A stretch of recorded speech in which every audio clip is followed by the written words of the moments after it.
My name is Renee Meng with Costa Mesa Police Department.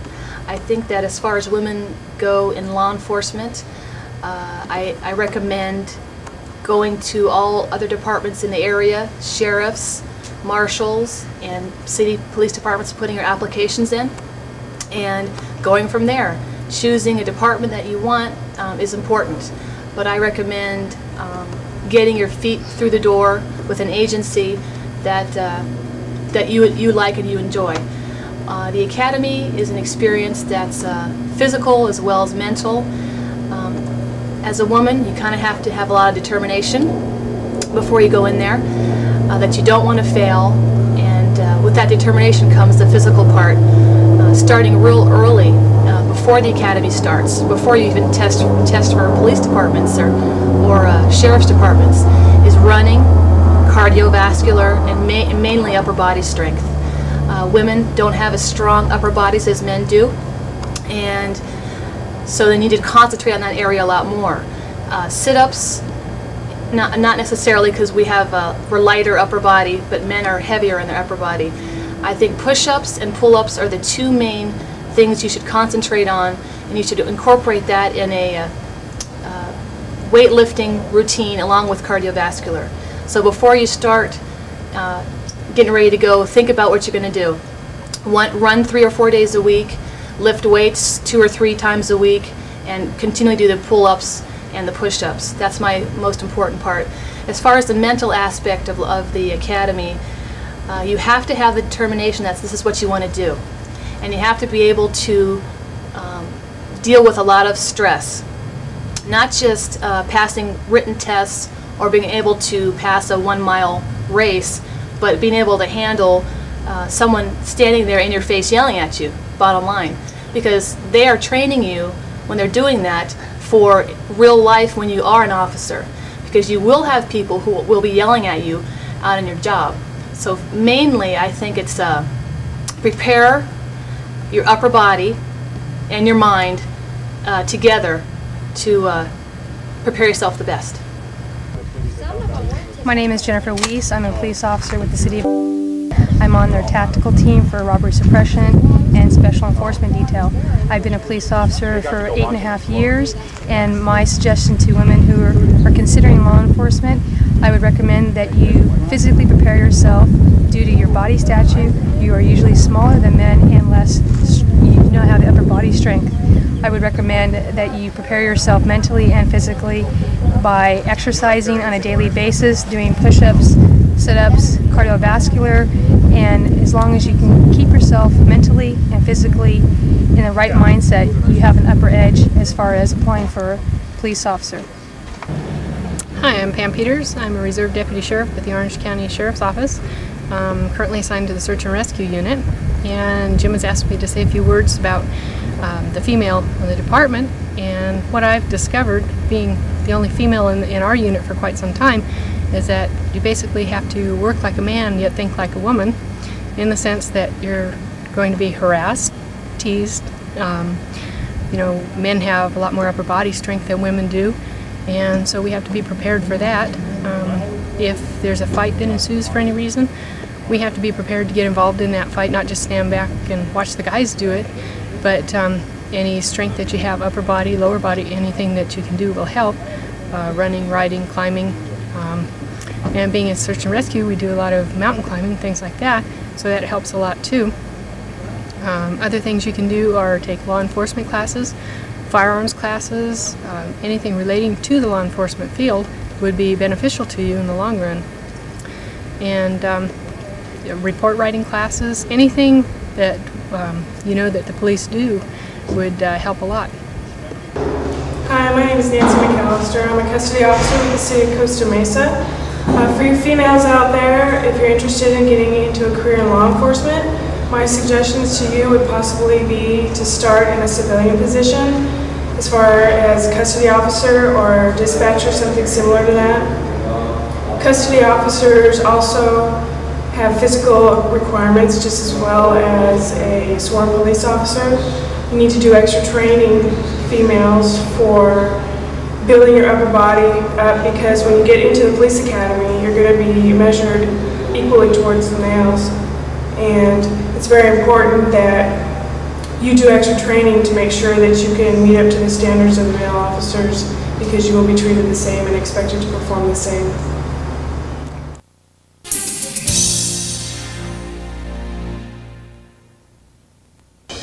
The military is a great foundation for any law enforcement career. Law enforcement agencies are very similar in structure to the military. That's because law enforcement agencies are paramilitary organizations. They have a similar chain of command as the military, share similar tactics as the military, are regimented, and maintain a high degree of discipline, just like the military. If you've been in the military, or are currently in the military, you have a definite advantage over those who have not served. As someone who has conducted background investigations, I can tell you that a good, clean military record is looked upon favorably. Hiring agencies are very much aware of the discipline and skills learned in the military. These skills cross directly over to law enforcement. The ability to take orders from superiors, to know what it means to be a team player, how to march, endure physical conditioning, and possess a fundamental knowledge of firearms and tactics. Of course, if your military skills go beyond the basics, such as infantry school, special operations, military police, or actual combat experience, then you will be looked upon even more favorably.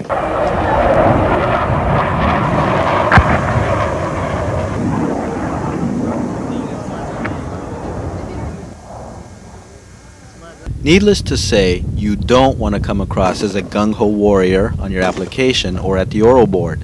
Not everybody in law enforcement has been in the military, and they may not understand the military mentality.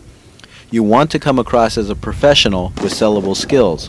Stating that you're an expert in the hand grenade may be great at a SWAT oral board one day, but it need not be said if you're first applying for an entry position. Use a lot of discretion on how you're going to package your military career. Now, here are some professionals who have suggestions if you're in the military now, or if you're looking to sign up.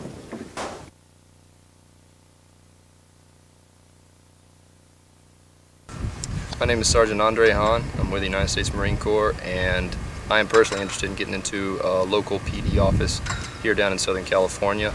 To any of the Marines out there, if you're interested and you want to apply, my personal suggestion is to start between 6 and 12 months before you're getting out, because approximately that's how long it's going to take for them to process your stuff. So by the time that you get out, you can have everything locked on and you can start their academies or whatever training that they have for you. Hello, my name is Julio Garcia. I'm a Sergeant, United States Marine Corps, currently stationed on Camp Pendleton, California. For the past 6 months, I have been applying and putting application and interest cards for local law enforcement agencies. I've been doing this for a couple of months now. Hopefully, when I get out of the Marine Corps in 6 months from now, I will be able to maybe become a police officer in somewhere here in California, or maybe in federal law enforcement.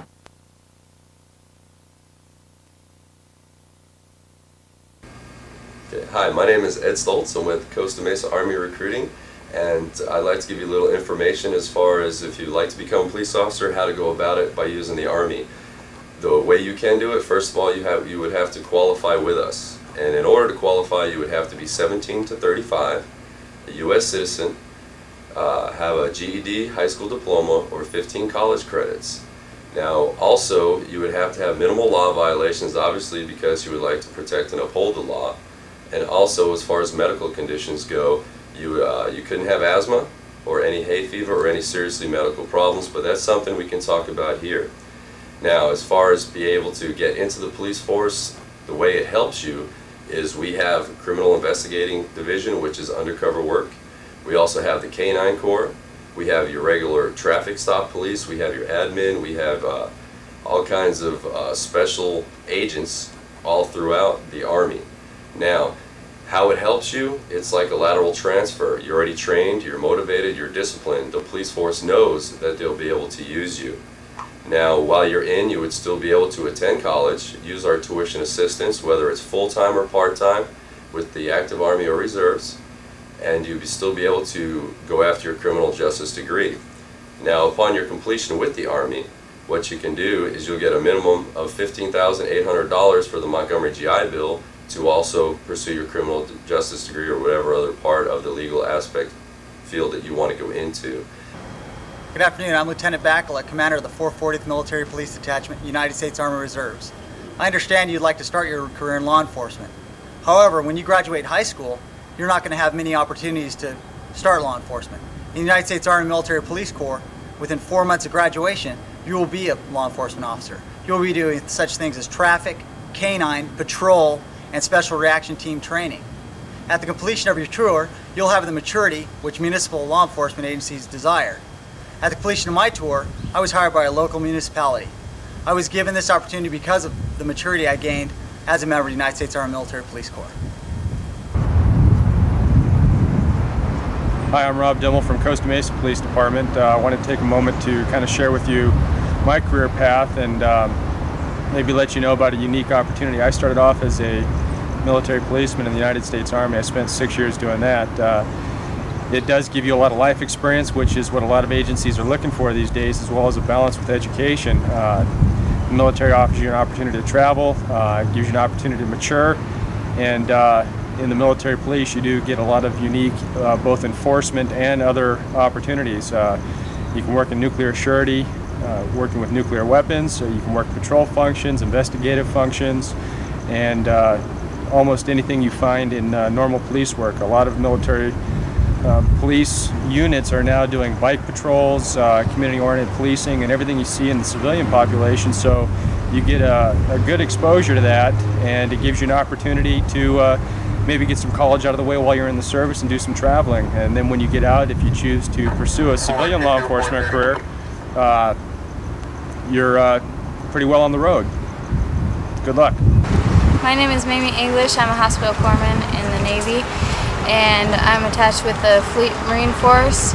The group I'm with is called Surveillance Reconnaissance Intelligence Group, and I think that my job would work with law enforcement because of the teamwork that we learn to do and any medical care that they might need. The law enforcement is always needs medical care and people on the scene to be quick reacting to different injuries and casualties that might happen.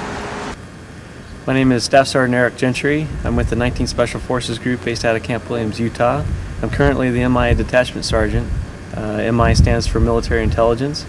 I understand you're looking forward to a career in law enforcement. The military, if you're coming just out of high school, is a good option for you to look into. It'll give you good training, it'll give you good experience, it'll send you places all around the world. Currently the Special Forces have people serving in places all over the world. And if it's experience that you're looking for, the Army may have something for you.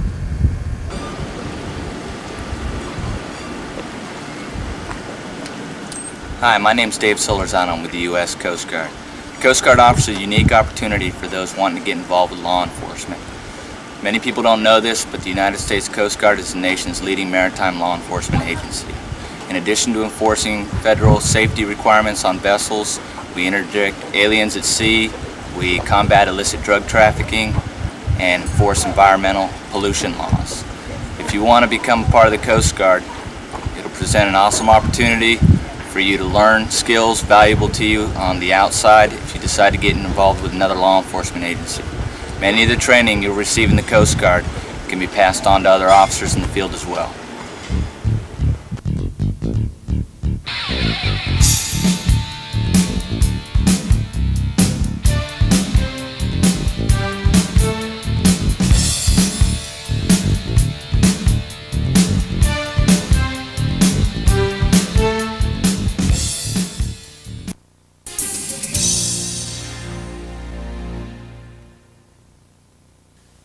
Education plays a very important role in today's law enforcement. Although the minimum educational requirement is a high school diploma, most agencies are looking for candidates with some higher education. You need not be discouraged if you do not have a degree. Just being enrolled in a college class or two shows your future employer that you are trying to better yourself. Courses that will help you will be English, criminal justice, management, and computer sciences. If on the other hand you already possess a college degree, this will be a great advantage to you. In the future, should you seek after a supervisor position, such as a sergeant or lieutenant, many agencies require a degree as a prerequisite for these positions. Some agencies, such as the FBI, will not even consider you for most positions if you do not possess a degree. Now, here are some law enforcement officers with a little advice on the subject of education. Hi, my name is Chris Comfort. I'm with the city of Milpitas. I've been a police officer there for 14 years. Since working with the city of Milpitas, I've been on their SWAT team for 11 years, and today we're conducting training down in the port of LA. Today we had, I don't know if you can see it behind me, but we had ship assault training, which is a very important part of anybody's career in law enforcement is the training aspect. What I recommend to anybody that's trying to get in the field of law enforcement today is just that training. Any type of education requirements that you can get before you get in will be very beneficial to that individual. And it doesn't necessarily have to be law enforcement related. For example, management skills, any type of people skills training, business skills is what a lot of admin is looking for nowadays. And that in itself is going to help, along with just regular college requirements such as a BA and whatever field that you see fit other than law enforcement. Because once you get in the academy, they're going to teach you all the law enforcement you need. Is going to be beneficial. Along with the academy, they've got 2 different programs you can get in. You can either be put in through the academy by the agency that you choose, or you can put yourself through. If you put yourself through, that's going to make yourself very, very marketable when it comes time for the processing system through various agencies. Specifically, the medium-sized and the smaller agencies look at you as an individual that they can put right out on the street and actually save money because you've already got your post certificate, which is your basic academy out of the way. It's not necessary, but it will certainly help you in your career. I would recommend for those interested in law enforcement careers to stay in school and maintain those grades, especially criminal justice. Once you finish high school, go into a local junior college, try out the criminal justice courses, get good grades in those courses, and it helps your resume. But every course you take, the instructor that taught it, guest speakers that came into that class, and you get a brief overview of what the different classes and subjects are taught about. So that's my suggestion. Hi, my name is Tony Gutierrez. I'm a private investigator with CalQuest Investigations 2. I have about 10 years of law enforcement experience in the United States and about 7 to 8 years of law enforcement experience with the Peruvian National Police Counter-Terrorist Unit. I came to the United States approximately 14 years ago, and I wanted to be a police officer. Most of my education was done in Peru. So what I had to do is transfer all my credit units into United States education system units. I went to college also here in the United States and advanced my education in administration of justice. One other thing I had to do to become a police officer in the United States was to become a United States citizen. For that, I waited about 5 years after I came to the United States, and then I tested for my citizenship and I obtained it. One thing that I would recommend to anybody who wants to be a police officer is to go to college, train, get education, administration of justice, and if you are from another country, see if you can transfer those units, whatever education you have in your country, transfer them to the United States so that you can shorten the training period. Hi, I'm Officer Gary Jasmajian with the Hawthorne Police Department. I just graduated today from the Orange County Sheriff's Academy. I want to give you some points that helped me get this job and get to the place where I am today. I want to talk about the education. It's really important to get a BA, Bachelor of Arts, in criminal justice or a significant other topic. This degree will not only help your chances of getting the job, but will also give you a pay increase. I also recommend highly learning a foreign language. The foreign language not only opens your horizons to employment, it makes your job a little bit easier. It lets you communicate effectively with people that you meet on the streets every day, which a police officer does almost every day.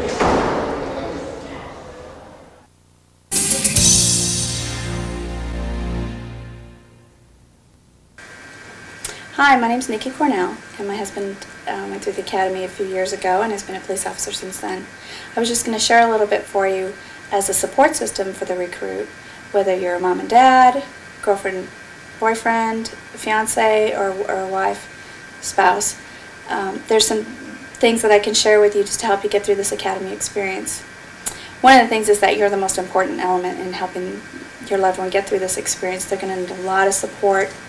For many of them, this will be a very stressful time. If they have no military experience, this might be a scary time for them, especially the first couple of weeks. If it's a stressful academy, they may not get enough sleep and be experiencing things that they've never experienced before. So you're going to be a very important part of their process. They might ask you for some help during the time they're in the academy, the 6 months or so. I know with my husband, I helped him with flashcards to help him learn the penal code and the vehicle code sections. And even every now and again now, I surprise him and know one of the sections that he didn't realize I still remembered from when we used to study together for that. But there were a lot of times that he didn't want my help. And so just understand that there's some things that your loved one may want help with and may not. I know some wives made lunches, and my husband didn't want me to make lunch because he was responsible and had to answer to the TAC officer for that. So just understand, do what you can to help them out. And the times that they need help, help them. The times that they say, no, I need to do this on my own. Just understand that it's not that they don't think you can do it, they just need to do it themselves. They're going to be gone a lot. The academy is a lot of time spent away, and even times when the academy is not in session and they're not actually at the academy, they'll be doing study groups and other things to help them with training, to help them get through the academy process. So understand that there's probably going to be times where you're going to be going to things on your own. Your social life is going to be non-existent for a while. But once they get out of the academy, that'll get back to normal again. So just understand that. And if you're blessed with children already, understand that your kids are not going to know what's happening with dad and why dad's gone, or mom, whoever's going through the academy. So just explain to them what's going on and why dad's not there, and plan some fun things for times when dad is home. And there's a lot of benefits. Once your loved one gets out of the academy and gets hired in law enforcement, there's many, many benefits of being part of the police family, and you'll find that with a lot of friends, a great support system. The benefits as far as medical and dental have been great, and you will really appreciate that part of the experience. And then again, once the academy's over, everything's great. So just hang in there and do what you can for your loved one. Hi, my name is Annie Avakian. I'm engaged to an Orange County Sheriff's recruit. The hardest part about being engaged to a recruit is that he has basically no social life. You can't expect to spend too much time with him because he has to be studying most of the time. It's very stressful, so you have to be very understanding. You wouldn't get to go out or talk on the phone if you don't live together that often because, like I said, he has a lot of studying to do, and what you need to do is definitely support him or her. They need all the support that they can get because they're going through such a hard time already. If you put more pressure on them as to why you're not spending enough time with me and so on and so forth, they'll just make it worse for them. So my suggestion would be to definitely support and be understanding during the 6 or 7 months that they're there, and when they graduate, it'll be all worthwhile. Hi, my name is Carolyn Bogosian, and my boyfriend just graduated the academy in LAPD, and I just want to let you guys know that it's well worth it once you go through this few months with them and you grow with them and you experience all the happiness that they're experiencing. You think at first that it's going to be hard, you're not going to see each other as much, and that you might even, you know, fall apart in the middle of it, but if you keep encouraging them and you find happiness in their happiness, then you'll definitely stick together and grow stronger together. A few things that I did to keep my mind off of, you know, missing him or not being able to see him, we went out together and we bought a puzzle. It's a 3,000-piece puzzle. And every time I would work on my puzzle, I would think of him, and that was getting me through the 6 months or 7 months that he was in the academy. And also, we used to spend a lot of time during the day together. Now in the past 6 months, we spent maybe an hour or maybe 2 hours a day together, and those few hours that we did have together were much more not important, but they were a lot more sincere and more sweeter than the others that we had all day together, because you know that he's going to have to go off to work, so you make the best of every moment that you have together.